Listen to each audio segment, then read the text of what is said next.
안녕하세요. 저는 50대 여자입니다. 저는 요즘 거울을 볼 때마다 놀랍니다.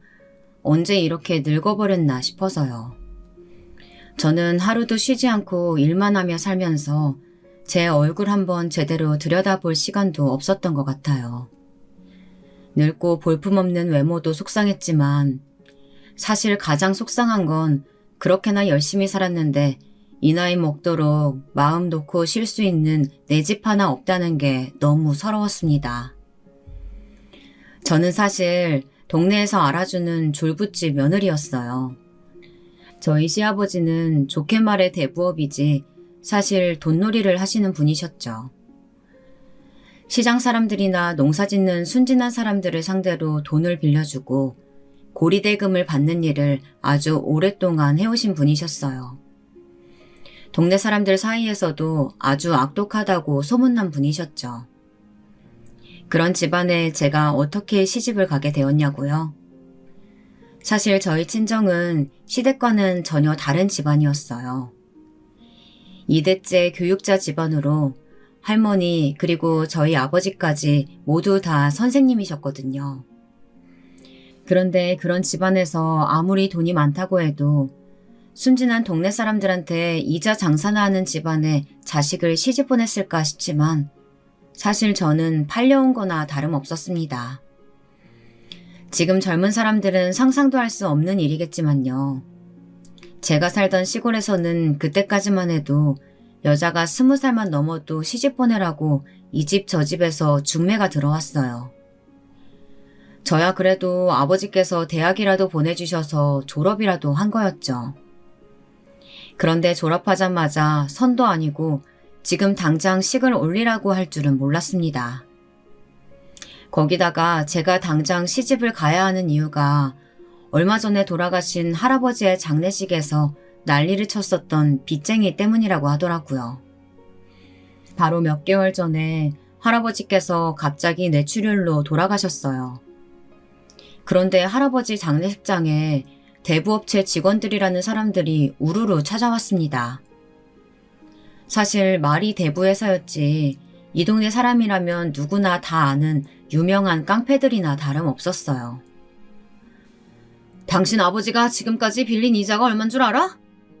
아버지가 빚을 졌으면 당연히 아들이 갚아야지. 지금 당장 조의금 받은 거 다 내놔. 안 그러면 학교 찾아가서 당신 아버지가 노름빛 산더미라는 거 소문내줄 테니까. 그때까지만 해도 저는 저의 미래에 대해 알지 못하고 무서워서 어머니 뒤에 숨어만 있었습니다.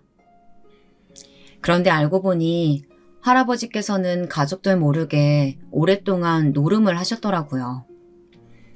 평생 농사만 지어오신 시골 할아버지가 노름빚을 졌으면 얼마나 졌겠나 싶었는데 이게 생각보다 어마어마하게 많았습니다. 꽤 오랜 시간 동안 노름을 하시면서 빌려온 돈은 이자에 이자가 붙어 상상도 하지 못할 만큼 늘어났더라고요. 아무리 그래도 빚 갚을 돈이 없어서 저더러 사채업자 집안에 시집가라는 소리가 말이 돼요? 할아버지 땅 있잖아요. 그거라도 다 팔아서 갚아요. 지금 생각해보면 말도 안 되는 일이었지만 그때는 충분히 가능한 혼사였습니다. 워낙 살기 힘든 시절이었거든요. 거기다가 제 밑으로 넷이나 되는 동생들이 있었어요.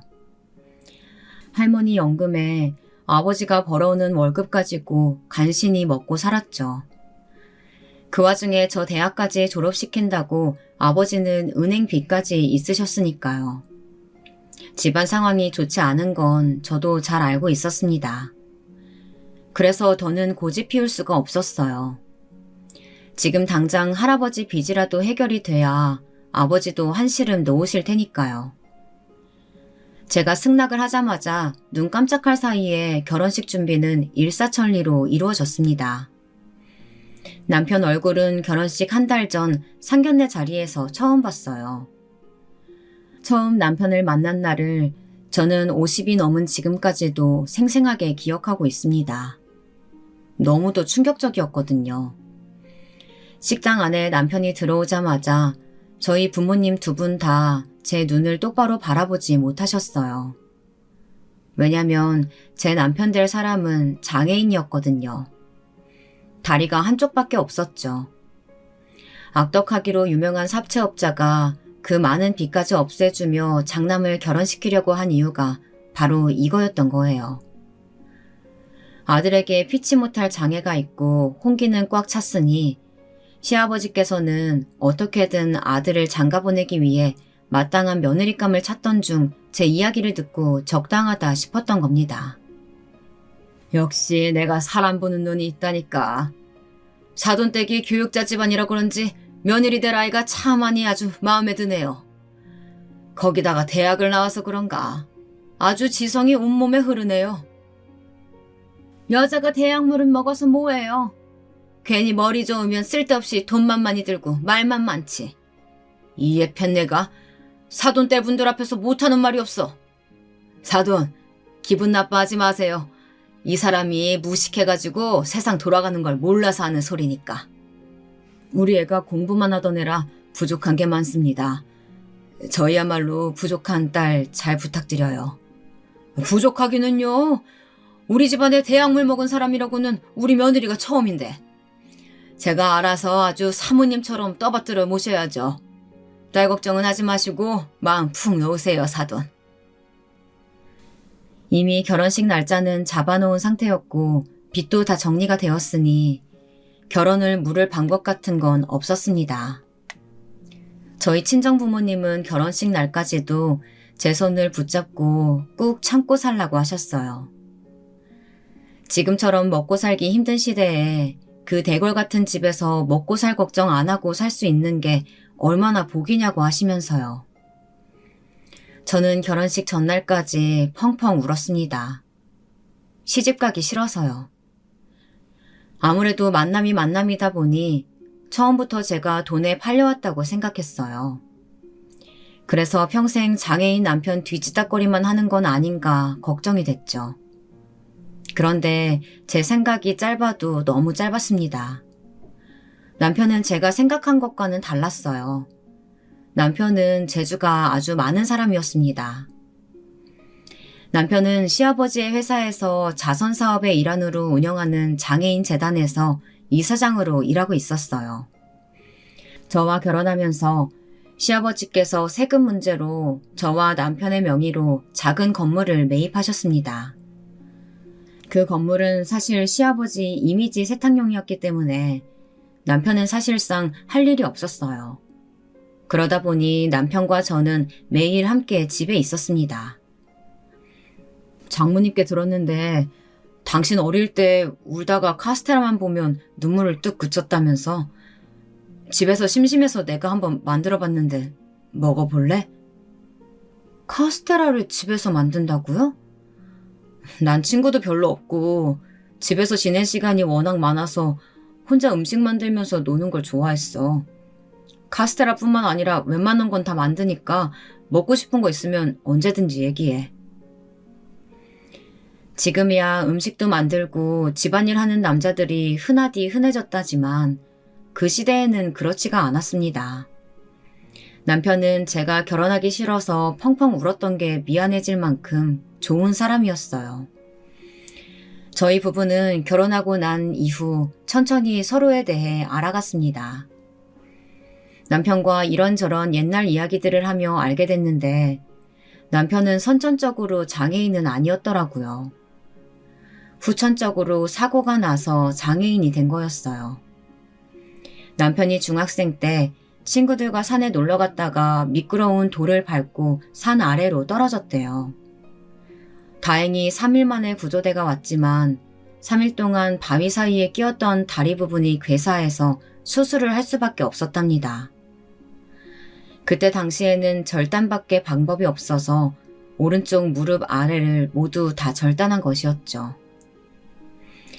저는 남편이 좋아질수록 앞으로 저의 결혼 생활은 문제가 없을 거라고 생각했습니다.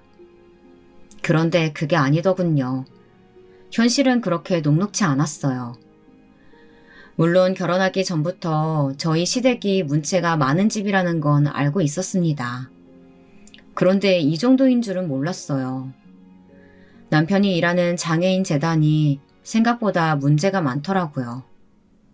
시아버지께서 하시는 일이 워낙 욕을 많이 먹는 일이다 보니 이미지 세탁용으로 재단을 이용하고 계신 줄은 알았지만 문제는 그뿐만이 아니었어요.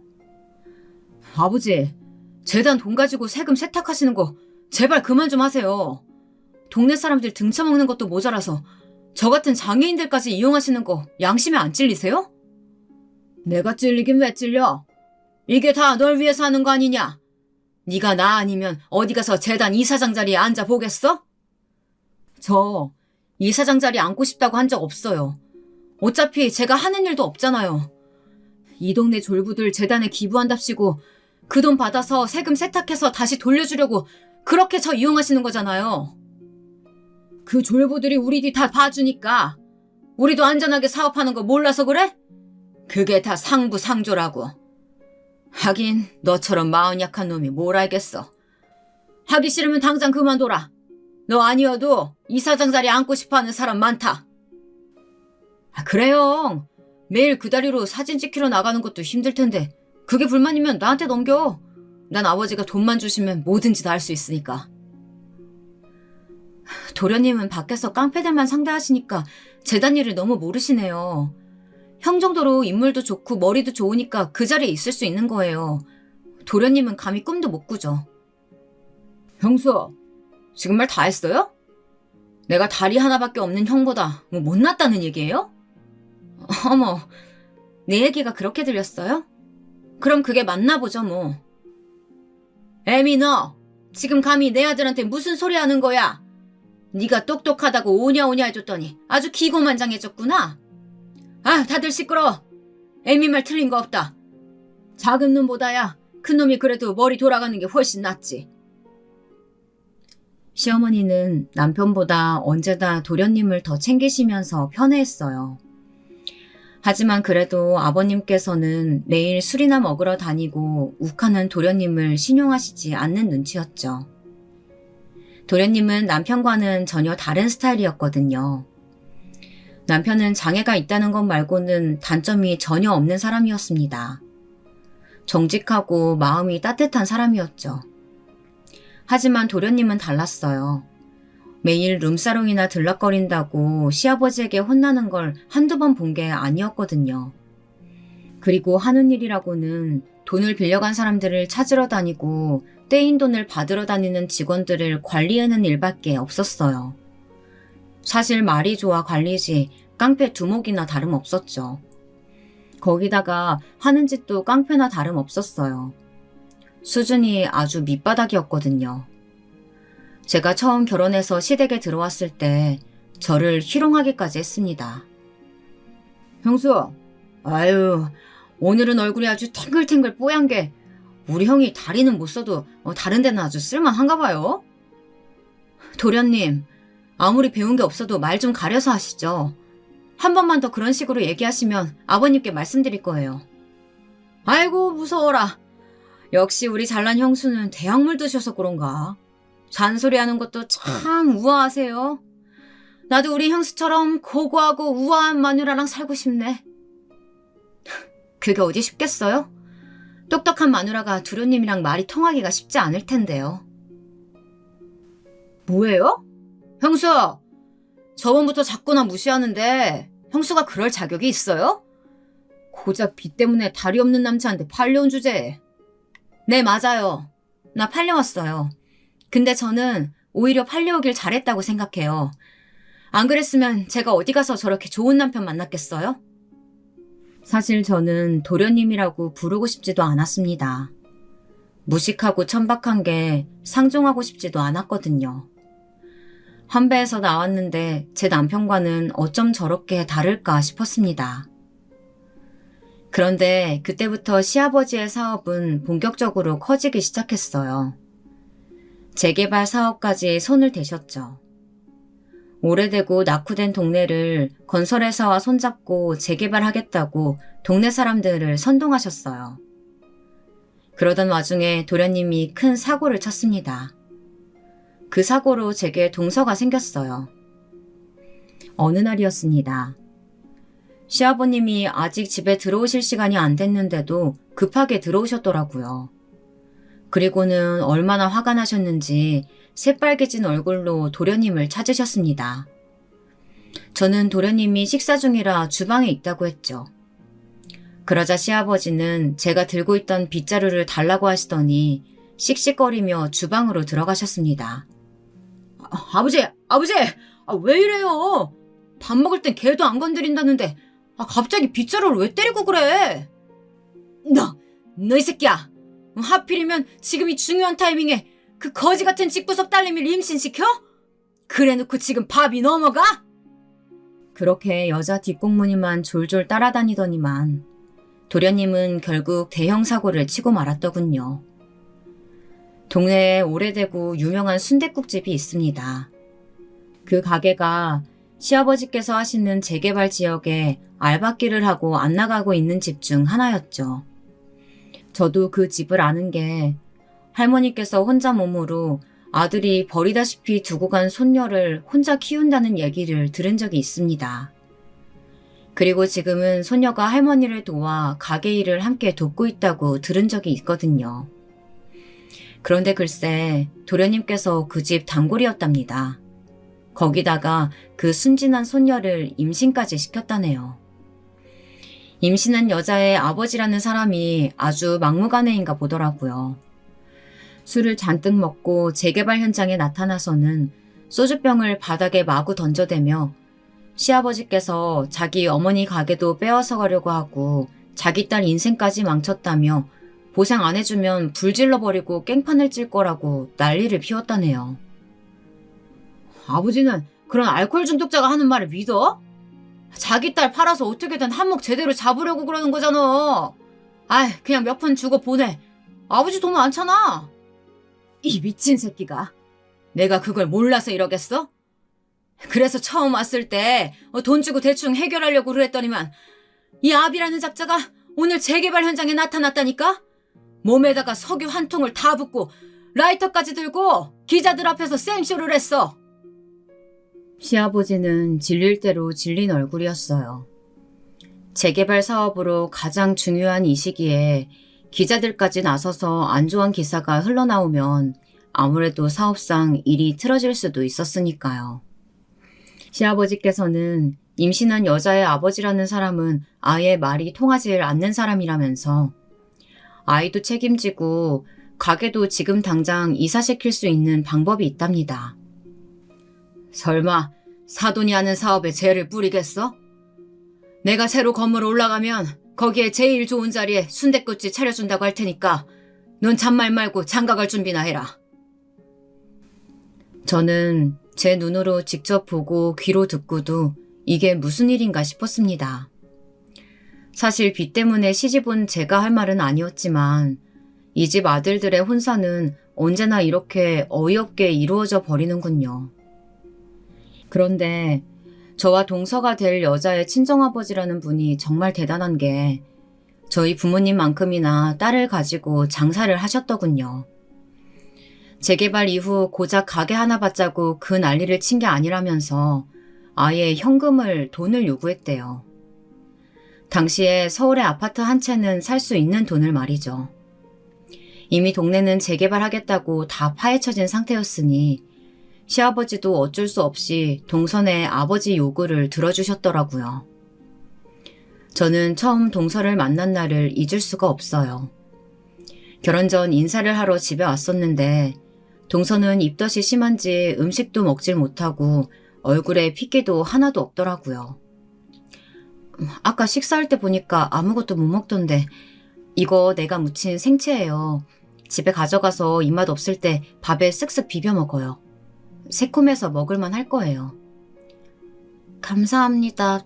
너무 잘 먹을게요. 제가 낳은 자식도 아닌데 저는 동서가 너무 아까웠습니다. 어쩌다 저렇게 어여쁜 사람이 우리 도련님 같은 남자를 만났을까 싶어서요. 저는 동서를 만나기 전부터 이상하게 동질감이 들었습니다.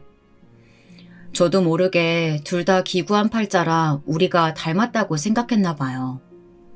그래도 저는 남편을 만나 나름 행복하게 잘 살고 있었으니 서방님도 이왕 일이 이렇게 된 거 동서와 정신 차리고 앞으로라도 잘 살기를 진심으로 바랬습니다. 그런데 역시나 사람은 변하질 않더군요. 서방님은 결혼식을 올리고 처자식이 생기고도 조금도 나아지질 않았어요. 오히려 더 망나니가 되어갔죠. 동서는 조카를 하루 종일 돌보느라 힘들 텐데도 매일 밤 집에 들어오지 않는 서방님을 기다리고 있었어요. 처음엔 저도 그러다 말겠지 싶어 신경 쓰지 않으려고 했습니다. 그런데 그날은 유독 날씨가 추운데 동서가 거실에서 서방님을 기다리다 잠들었는지 몸을 웅크리고 자고 있더라고요. 동서, 일어나봐. 추운데 왜 여기서 자고 있어? 서방님 오늘 안 들어오실 것 같아. 피곤할 텐데 얼른 방에 들어가서 자. 형님, 이 사람 오늘도 안 들어오나 봐요. 그러니까 왜 들어오지도 않는 사람을 이렇게 힘들게 기다리고 있어. 동서도 매일 아기 보느라 피곤하잖아. 잠이라도 푹 자야지. 제가 이렇게라도 하면 남편이 제가 불쌍해서라도 좀 변할까 싶어서요. 저는 동서에 대해 아는 거라고는 없었지만 너무나 안쓰럽기만 했습니다. 서방님 같은 남자를 그래도 애 아빠라고 어떻게든 마음을 돌려서 잘 살아보려고 하는 마음이 기특하면서도 안타까웠어요. 그런데 그 순간 서방님이 집에 들어왔더라고요. 또 술 먹었어요? 이렇게 매일 취할 때까지 술 먹으면 어떡해요. 그러다 몸 다 버리겠어요. 뭐야? 너 지금 내 새끼 좀 낳아줬다고 마누라 노릇하는 거냐? 난 너네 마누라로 인정한 적 없어. 너희 아버지란 사람이 우리 아버지 사업에 재 뿌리려고 하니까 어쩔 수 없이 받아준 거지. 너 때문에 내가 지금까지도 아빠한테 얼마나 미움받는 줄 알아? 알았어요, 알았어. 다 내 잘못이에요. 이러다 어른들 깨시겠어요. 얼른 씻고 방에 들어가요. 쿵, 그때였습니다. 서방님께서 팔을 붙잡는 동서를 밀어버렸어요. 어디 내 몸에 손을 대. 넌 그냥 내 눈에 띄지 말고 이 집에서 쥐 죽은 듯이 살아. 아니다. 차라리 이 김에 네 애새끼 데리고 나가주면 더 좋고. 저런 게 어떻게 사람일까요? 자기 자식까지 낳아준 여자한테 저렇게 모진 말을 할 수 있을까 싶었습니다. 동서 괜찮아? 서방님, 지금 뭐 하시는 거예요? 아내를 이렇게 내동댕이 치는 사람이 어딨어요? 형수가 무슨 상관이에요? 오라, 둘 다 우리 집에 팔려온 팔자라 벌써 뭐 동맹이라도 맺으셨나? 암튼 앞으로는 둘 다 내 앞에서 얼쩡거리지 마요. 나 성질나면 내가 뭔 짓 할지 모르니까. 아이고, 무섭네 무서워. 어디 하고 싶은 대로 해봐요. 밖에서 깡패짓 하고 다니는 사람이 집에서라고 다르겠어요? 형님 그만하세요. 저 사람 형님한테까지 무슨 짓 할지 몰라요. 괜찮아. 어디 해볼 테면 해보라지. 원래 찌질하고 못난 놈들이 집에서 여자한테나 큰 소리 치는 거야. 뭐? 찌질? 내가 하라면 못할 줄 알아? 자꾸 그런 식으로 해요. 그렇게 계속 철딱서니 없이 굴면 내가 결혼하고도 버릇 못 고쳐서 아직도 룸사롱이나 드나든다고 시아버지한테 다 말씀드릴 거니까. 서방님은 그나마 제가 시아버님 얘기를 꺼내니 입을 꾹 다물고 나가버렸습니다. 그날 밤 동서는 제품에서 한참을 울다 잠들었어요. 저는 동서가 너무 안쓰러웠어요. 그런데 그날 밤 일은 시작에 불과했습니다. 서방님의 망나니 짓은 조카가 학교에 들어갈 정도로 컸는데도 더 나아질 기미라고는 없이 오히려 더 심해졌어요. 저도 그맘때는 딸아이를 키우느라 정신이 없어서 동서를 챙길 여유가 없었죠. 그런데 그 와중에 시아버지의 재개발 사업은 대성공을 거뒀습니다. 그 덕분에 서방님은 전보다 돈을 더 펑펑 쓰고 다니는 것 같더라고요. 딱 봐도 비싼 차에 요란한 옷들까지 아주 난리도 아니었습니다. 돈 쓰러 다니느라 바쁜지 언제부터는 아예 집에도 안 들어왔어요. 저와 동서는 어차피 들어와 봐야 진상만 떠는데 오히려 안 들어오는 게 낫다 싶었습니다. 그런데 진짜 문제는 그때부터였어요. 오랜만에 한 번씩 집에 들어오면 술에 진탕 취해 들어오는 날이 대부분이었거든요. 그리고 서방님 한 번씩 왔다 가면 동서 얼굴이 너무 안 좋았어요. 제가 걱정이 돼서 몇 번 동서에게 무슨 일 있냐고 물었었는데 그럴 때마다 동서는 별일 없다고 하더라고요. 그런데 제가 보기엔 동서가 아무래도 이상해서 주의 깊게 동서를 살펴봤습니다. 아무리 봐도 전과는 동서가 달랐거든요. 몸도 많이 마르고 밥도 잘 먹질 않았어요. 자신 스스로는 전혀 챙기지도 않고 오로지 조카를 돌보는 일에만 신경 쓰더라고요. 어느 날이었습니다. 동서가 설거지하는데 팔뚝에 퍼런 멍이 보이더라고요. 분명 누군가 세게 손으로 잡은 자국이었어요. 저는 곧바로 동서에게 물었어요. 누가 이랬냐고요.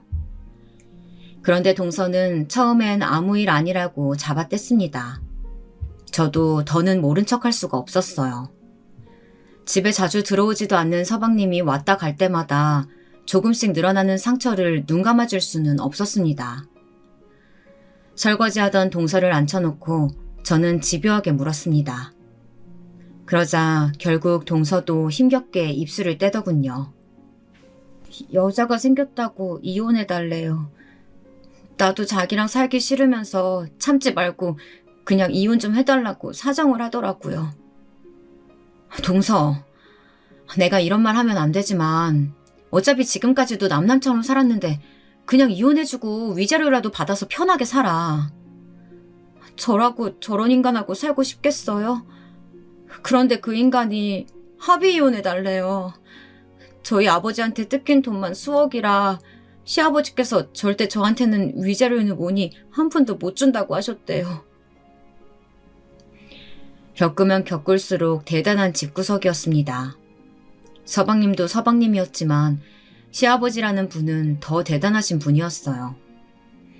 서방님과 동서가 결혼할 당시 동서 아버지가 가져간 돈이 아까워서 시아버님은 서방님을 이혼시켜주지 않는 거였어요.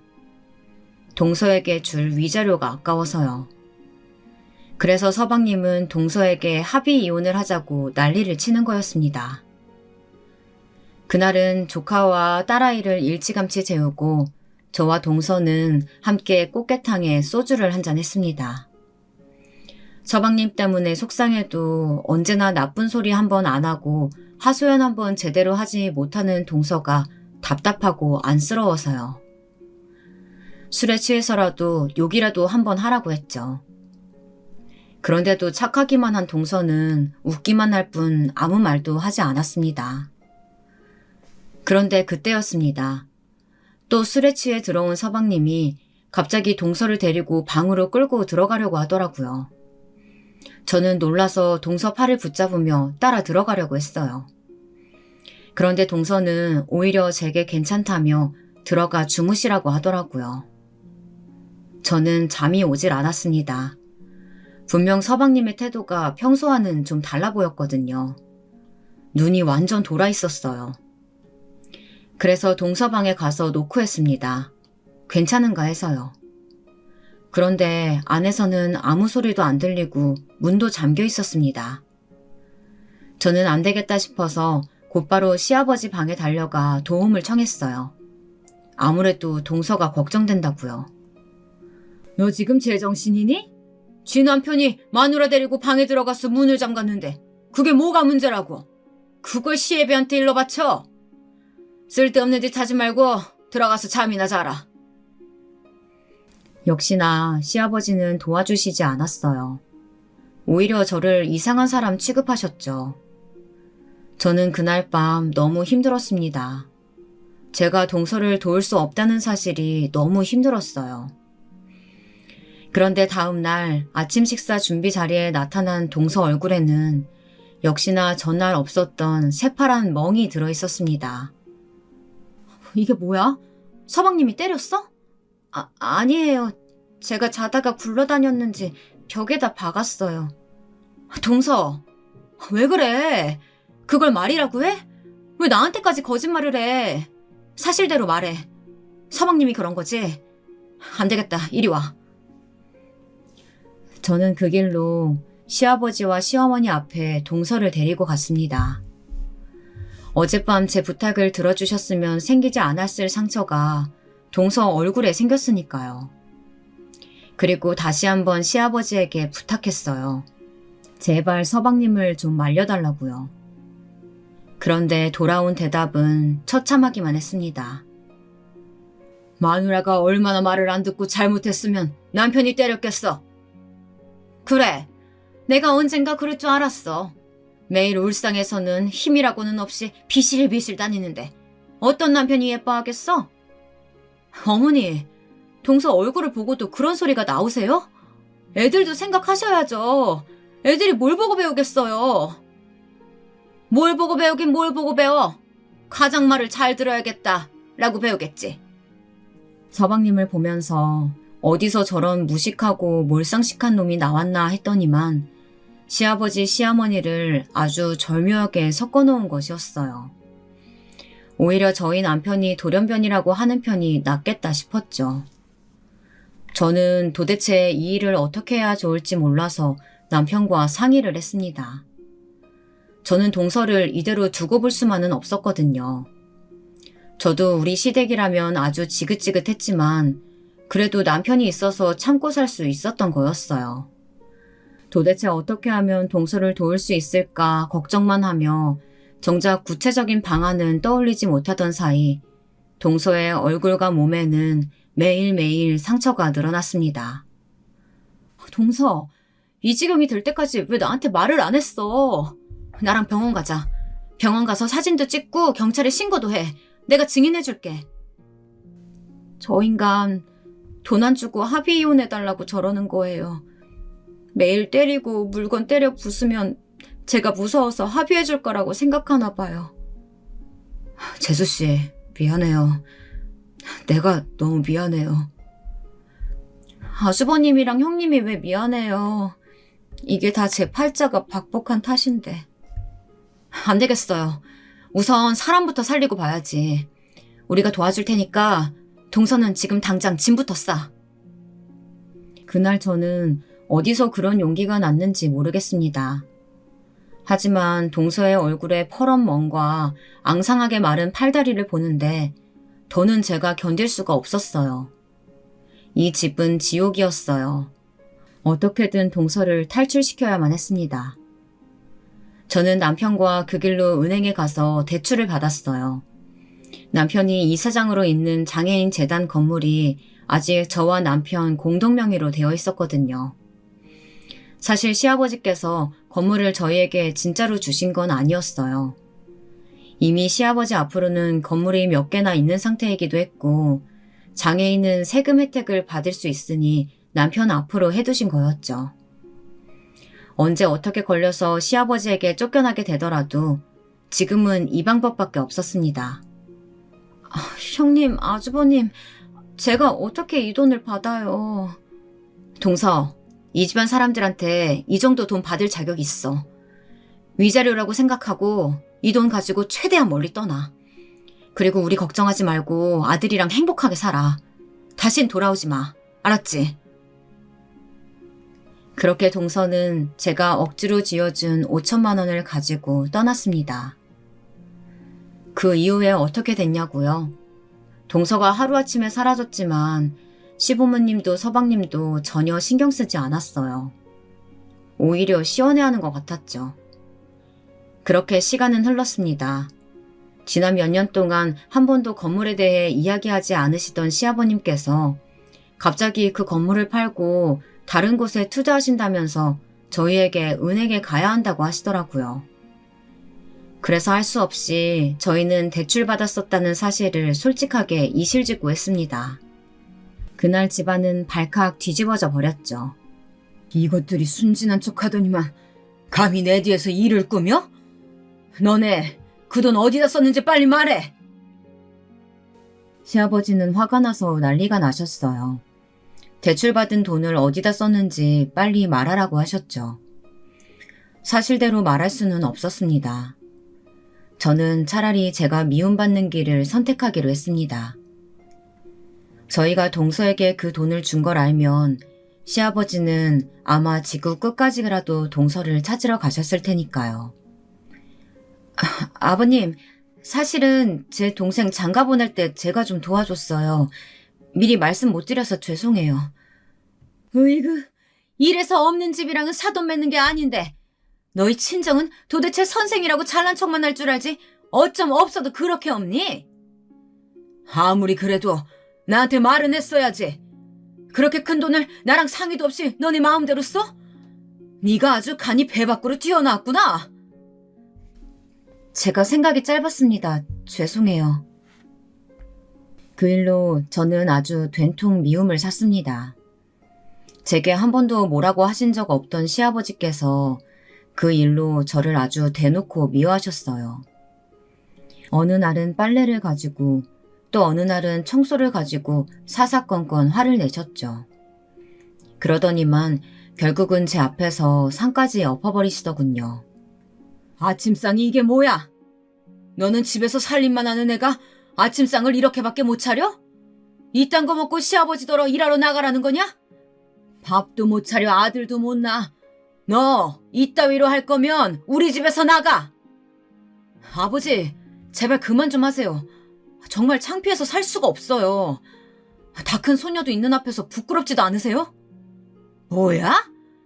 지금까지 내가 번 돈으로 먹고 놀기만 하던 놈이 감히 마누라 때문에 아버지한테 큰 소리를 내?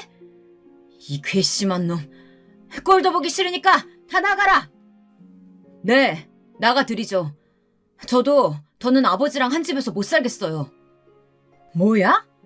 할 줄 아는 거라고는 없이 밥만 축내는 병신 새끼가 어디서 감히 아비한테 큰 소리야? 나가. 당장 나가라고! 네. 병신 아들은 평생 꺼져드릴 테니까 지금처럼 건강하게 사세요. 그리고 마지막으로 딱 한 가지만 말씀드리자면 아버지는 그렇게 사시다가 평생 곁에 아무도 남아있지 않을 거예요.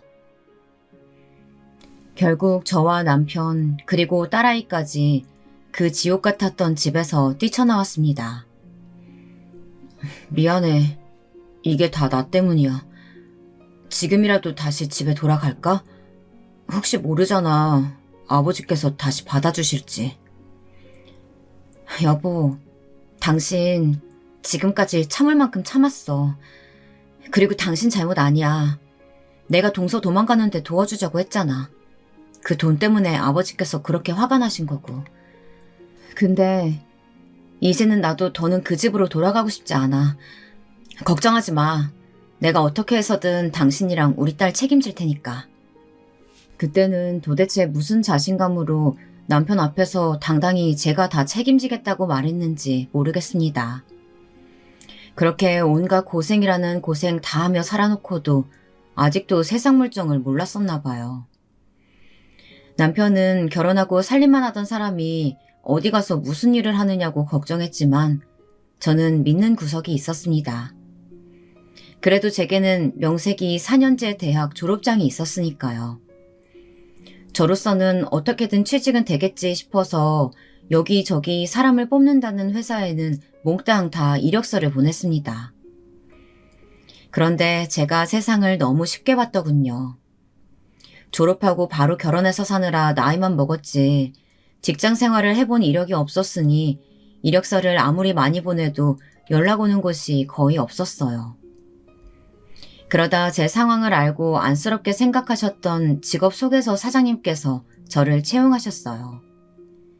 저처럼 취직에 간절하고 악착 같은 사람이 직원으로 있으면 사람들에게 얼마나 열심히 직업도 소개해주고 응원해주겠냐면서요. 사장님 말씀대로 저는 제법 직업소개소의 일에 잘 맞았습니다. 저처럼 결혼해서 아이 낳고 사느라 일을 할 수 없었던 엄마들에게도 일을 소개하고 저희 남편처럼 장애가 있는 사람들에게도 일을 소개해주며 보람되게 일했습니다. 그런데 딸아이가 대학에 들어갈 쯤 되니 직업소개서에서 받는 월급 가지고는 새 식구 살기 빠듯했어요. 그래서 퇴근 후에 2-3시간 정도 파출부 일을 했습니다. 요즘 사람들이 말하는 투잡이었죠. 몸이야 당연히 좀 고되기는 했지만 그래도 제가 좀 더 부지런히 움직여서 남편과 딸아이가 행복하고 셋이 함께 발 뻗고 편히 잘 수 있는 집이 있다는 것만으로도 행복했습니다. 이게 바로 가장의 행복인가 싶더군요. 지옥 같았던 그 집을 나오고 나서 하루하루 정신없이 사느라 많은 것들을 잊고 살았지만 가끔 동서와 조카 얼굴이 떠오르기는 했어요. 저도 목구멍이 포도청이었으니 찾을 생각은 없누도 못 냈지만 그래도 어디에 있든 아프지 말고 건강하게만 잘 살고 있기를 마음속으로 바랬습니다. 그렇게 정신없이 살다 보니 벌써 저도 남편도 모두 50이 넘었네요. 남편은 항상 제가 이 나이까지 밖에 나가서 일하는 거에 대해 걱정하고 미안해했어요. 내가 몸이 성치가 않아서 당신이 고생이 너무 많아. 내가 기술이라도 배워뒀으면 당신이 이 나이까지 남의 집 청소나 하고 빨래하면서 살진 않았을 텐데. 에이, 무슨 소리야. 내가 결혼해서 당신네 집에서 마음고생은 좀 했어도 대골 같은 집에서 밥 안 굶고 산 것만 해도 다 당신 덕이지. 거기다가 당신이 우리 딸내미 저렇게 훌륭하게 잘 키워냈잖아. 저는 진심이었습니다. 딸아이가 어느새 훌쩍 다 커서 전문 대학을 나와 강남의 큰 미용실까지 취직하게 된 건 다 남편 덕이었습니다. 제가 일하러 나가면 남편은 딸아이 아침밥을 챙겨 먹여 학교를 보내고 학교 갔다 오면 공부까지 봐주면서 하나뿐인 귀한 딸 착하고 예쁘게 잘 키워냈거든요. 사실 저는 쉬지 않고 일한 거 말고는 딸에게 너무 해준 게 없었어요. 그러던 어느 날이었습니다. 그날은 제 생일이었어요. 남편은 아침부터 설레발을 치며 저녁에 미역국이랑 제가 제일 좋아하는 남편표 갈비찜을 해놓을 테니 일찍 들어오라고 신신당부를 하더라고요. 저희 남편은 50이 넘어서도 제가 출근할 때면 현관까지 나와서 볼에 뽀뽀를 해줬어요. 그러면 저도 보답으로 남편을 꼭 안아주었죠.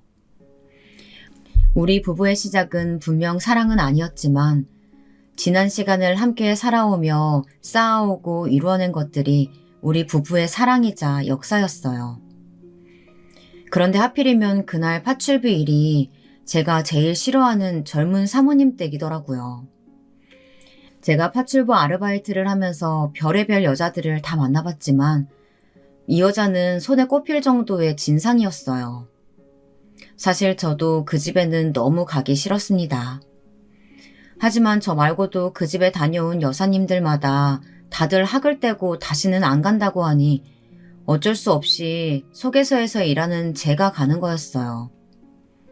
사실 저도 이제는 딸도 다 컸고 전세이기는 해도 서울에 집 한 칸은 있으니 파출부 일은 그만둘까 싶기도 했어요. 하지만 딸내미 작은 미용실이라도 하나 차려주면 좋지 않을까 싶어서 그만두기가 쉽지 않더라고요. 아줌마, 오늘 2시간 연장할 수 있죠? 이따 저녁에 남편이 시어머니랑 회사 사람들 갑자기 데려온다네요. 오늘 대청소 좀 싹 해주시고요. 우리 시어머니 엄청 깐깐하시니까 최대한 깨끗하게요. 사모님, 제가 오늘은 집에 중요한 일이 있어서 연장은 힘들고 시간 맞춰서 가야 할 것 같아요. 그 대신에 시간 내에 대청소한 것처럼 싹 깨끗이 해드리고 갈게요. 아줌마, 방금 내 말 못 들었어요? 우리 시어머니 회사 사람들이 온다니까요? 아줌마 일이 내일보다 중요해요? 그게 사실은 오늘 집에 중요한... 몰라. 나는 아줌마 사정은 모르니까 무조건 해줘요. 시급은 원래보다 2배 더 드릴 테니까. 그러니까 시끄럽게 더 말하지 말고 빨리 시작이나 해요. 서울에서도 집값 비싸기로 유명한 아파트에 사는 사람들은 다 저 모양일까요? 나이도 많아봐야 이제 제 딸 또래나 됐을 것 같은데 어쩜 젊은 사람이 저렇게 싹수가 없는지 모르겠습니다. 저는 급하게 남편에게 메시지를 보내놓고 청소부터 시작했어요. 우리 마누라 생일날까지 고생이 많네. 음식 따뜻하게 데워서 우리 딸내미랑 기다리고 있을 테니까 천천히 와요. 저는 사랑하는 가족들을 생각하며 열심히 일했습니다. 그런데 젊은 사모는 도대체 대청소를 얼마나 할 생각인지 청소를 해도 해도 끝이 없었어요. 심지어 옷방을 얼마나 뒤집어 놨는지 멀쩡한 가방이며 옷가지들까지 박스에 다 넣어서 현관에 내놨더라고요. 사모님, 이거 설마 다 버리시는 거예요? 다 산지 얼마 안 되고 멀쩡한 것 같은데. 버리기는요.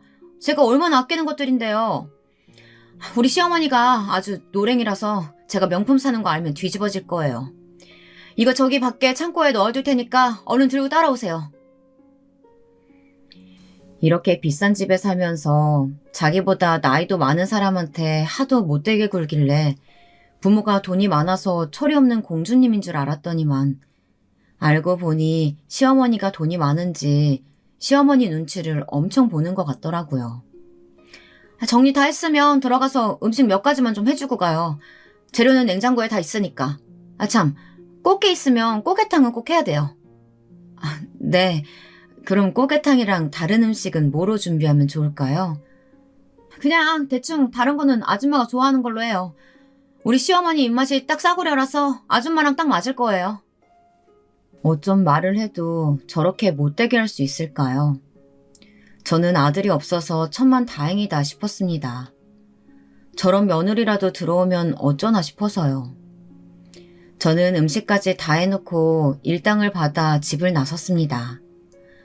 그래도 봉투 안에 두둑하게 든 현금을 보니 피곤이 싹 가시더군요. 저는 남편에게 전화하려고 가방을 열었는데 이런 휴대폰이 없더라고요. 아차, 주방에 놓고 왔네. 남편에게 메시지를 보내고 습관적으로 그 집 싱크대 위에 올려두고는 마음이 급해서 그냥 나온 것이었어요. 저는 조심스레 다시 젊은 사모의 집으로 향했습니다. 초인종을 누르자 웬 젊은 남자가 나와서 저더러 누구냐고 묻더라고요. 그런데 남자 얼굴이 어딘가 낯이 익었습니다. 저는 집안일을 해주러 왔다가 깜빡하고 휴대폰을 주방에 두고 왔다고 얘기했어요. 그러자 남자는 예의 바르게 꾸벅 인사까지 하며 잠깐 들어오시라고 하더라고요. 금방 주방에 가서 가져오겠다면서요. 집 안으로 들어서자 벌써 손님들이 다 왔는지 집안은 이미 시끌벅적했습니다. 어머니, 이거 간 좀 봐주세요. 어머님이 요맘때면 입맛 없다고 하셔가지고 제가 어머님이 좋아하시는 꽃게탕 끓여뒀어요. 어머, 이거 정말 네가 끓였니? 이 꽃게탕 내가 예전에 먹던 거랑 맛이 너무 똑같아. 남자를 따라 주방으로 들어가려던 그때 들려오는 목소리는 조금 전 제게 쌀쌀맞게 굴던 젊은 사모의 목소리가 아니었습니다. 시어머니가 오셨는지 목소리가 달라져 있더라고요. 거기다가 내가 끓여놓은 꽃게탕을 마치 지가 끓인 것처럼 굴면서 가식을 떨고 있었어요. 그때였습니다. 저는 주방 앞에 서 있었는데 젊은 사모가 제 휴대폰을 들고 나와서 저를 보자마자 눈을 흘기더니 밖으로 빨리 나와보라고 말하더군요. 저는 심상치 않은 분위기에 무슨 일인가 싶었습니다. 아줌마, 갑자기 다시 오면 어떡해요? 꽃게탕 내가 끓인 거라고 시어머니한테 얘기 다 해놨는데. 아이고, 죄송해요. 제가 정신이 없이 나가는 바람에 휴대폰을 두고 나가서요. 다음부터는 이런 실수 절대 안 할게요. 다음? 아줌마, 실수에 다음이 어딨어요? 아줌마 때문에 다 망치게 생겼으니까 오늘 일한 거 다 토해내고 가요. 사모님, 아무리 그래도 오늘 일한 걸 토해내라뇨. 제가 그 정도 실수를 한 것 같지는 않은데요. 뭐요? 이 아줌마 안 되겠네. 그걸 왜 아줌마가 판단해? 돈조는 내가 판단하는 거지. 너 지금 뭐 하는 거니? 왜 연세도 많으신 분한테 소리를 지르고 있어? 어머, 형님. 어머, 동서? 동서가 어떻게 여기 있어? 믿을 수 없는 일이 벌어지고야 말았습니다. 글쎄, 싹수 노란 젊은 사모님의 시어머니라는 사람이 바로 저의 동서였어요. 어린 조카를 데리고 집을 나갔던 바로 그 동서요. 형님, 내가 형님을 얼마나 찾았는데 결국 우리가 만나기는 만나네요. 몇십 년 만에 만난 동서는 많이 달라 보였습니다. 붓기가 잘잘 흘렀어요. 오늘 형님 생신 맞죠? 제가 다른 건 다 잊었어도 형님 생신은 절대 안 잊어요. 그래서 제가 이날마다 입맛도 없고 우울해하니까 아들이 저녁이나 먹자고 오라고 한 거예요. 어머, 그럼 혹시 아까 그 꽃게탕 형님이 끓이신 거예요? 어쩐지 예전에 형님께서 끓여주신 거랑 맛이 똑같더라고요. 맞아. 동서는 아직도 그 맛을 기억하고 있었어? 그럼요. 형님이 저에게 어떤 분이신데요. 생명의 은인이나 다름없는데 어떻게 있겠어요. 애미야, 너 그럼 설마 이분한테 갑질 뭐 그런 거 한 거냐? 네가 끓이지도 않은 꽃게탕을 끓였다고 거짓말까지 하고. 너 정말 안 되겠구나. 이분이 나한테 어떤 분인 줄 알고 그런 짓을 해. 얼른 사과드려. 어머, 제가 몰라 뵙고 실수했어요. 죄송합니다. 아이고, 괜찮아요. 그래도 동서는 아들도 장가 보내고 이렇게 좋은 집에 사는 걸 보면 동서는 그래도 그 집 떠나서 잘 살았나 보네. 괜찮기는요. 형님은 아직도 그렇게 사람이 좋으셔서 어떻게 해요. 그러니까 돈도 없으시면서 저처럼 모자란 사람한테 5천만 원이나 그냥 주시고. 동서는 옛날 생각이 났는지 그대로 자리에 주저앉아 펑펑 울었습니다. 저도 동서를 위로하려고 다 같이 주저앉고 울고 말았네요. 그날 동서는 저와 함께 집으로 갔습니다. 남편과 제 딸아이도 만났어요. 함께 남편이 만들어 놓은 미역국이랑 갈비찜을 먹으면서 밤새 이야기를 했어요. 지난 일들을 다 이야기하려면 밤새도록 이야기해도 모자랄 것 같았습니다. 그런데 저는 이렇게 만난 것만으로도 너무 기쁜데 글쎄 동서가 제게 말도 안 되는 제안을 하더군요. 제가 서울에 올라와서 아등바등 순댓국 만들어 판 돈으로 산 작은 건물이 하나 있어요. 그거 형님 드릴게요. 꼭 받아주세요. 동서, 그게 무슨 소리야. 내가 동서 건물을 왜 받아. 형님이 제게 주신 5천만 원 그거 없었으면 지금의 저는 아예 없었어요. 아마 아들하고 둘이 못 버티고 어디 한강물에 뛰어들었을지도 몰라요. 제가 제일 힘들었을 때 그때 형님이 주신 5천만 원이 딱 이만큼이에요. 그 마음이 건물이 됐어요. 동서는 집을 나오자마자 시댁에서 가장 먼 서울로 무작정 올라와서 제가 빌려준 5천만 원을 가지고 순댓국집을 시작했대요.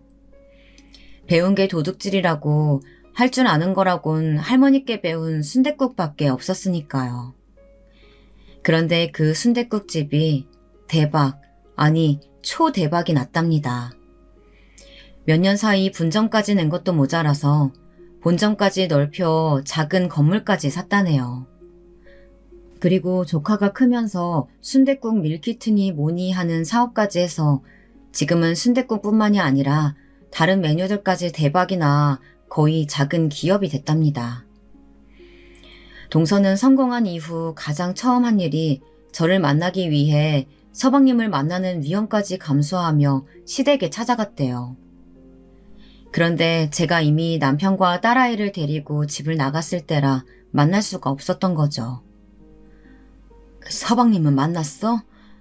동서 보자마자 난리쳤을 텐데 괜찮았어? 난리쳐봐야 찌질한 인간이잖아요. 제가 형님 찾으러 가면서 제 담당 로펌 변호사들을 대동하고 갔어요. 그 인간이 한 나쁜 짓이 저 때린 거 말고도 워낙 많아요 말이죠. 지금까지 한 나쁜 짓이란 나쁜 짓 제가 다 찾아서 깜빵에 넣어버렸어요. 우리는 아예 시부모님하고도 연락을 끊고 살아서 전혀 몰랐어. 고생 많았어, 동서. 동서는 돈만 많이 번 게 아니라 완전 다른 사람이 되어 있었습니다. 정말 똑똑하고 멋진 사람이 되어 있었어요. 동서는 스스로 인생을 개척해서 멋진 복수까지 해냈더라고요. 저도 동서를 만난 이후 많은 것들이 변했습니다. 동서는 정말로 제 건물 명의를 제 이름으로 바꿔주었어요. 자식도 있는 사람이 제게 건물을 주면 어떡하냐고 저는 극구 사양했어요. 며느리가 보통이 아니던데 가만히 있겠어? 며느리가 애가 좀 싸가지 없기는 한데 그래도 다행히 제 말은 잘 들어요. 지가 좋아하는 명품이나 좀 사게 내버려두죠 뭐. 저와 남편은 곧바로 동서에게 받은 건물로 들어갔습니다. 그리고 1층에는 제 딸아이에게 미용실을 차려줬어요. 저는 부모님께 외면당하고 시부모님에게 무시당하면서도 어느 순간에나 저는 제가 옳다고 생각하는 대로 살아왔습니다. 고생 끝에 낙이 온다고 저도 이렇게 복을 받는 순간이 오기도 하네요. 여러분, 인생이란 끝까지 살아볼 만한 거였습니다.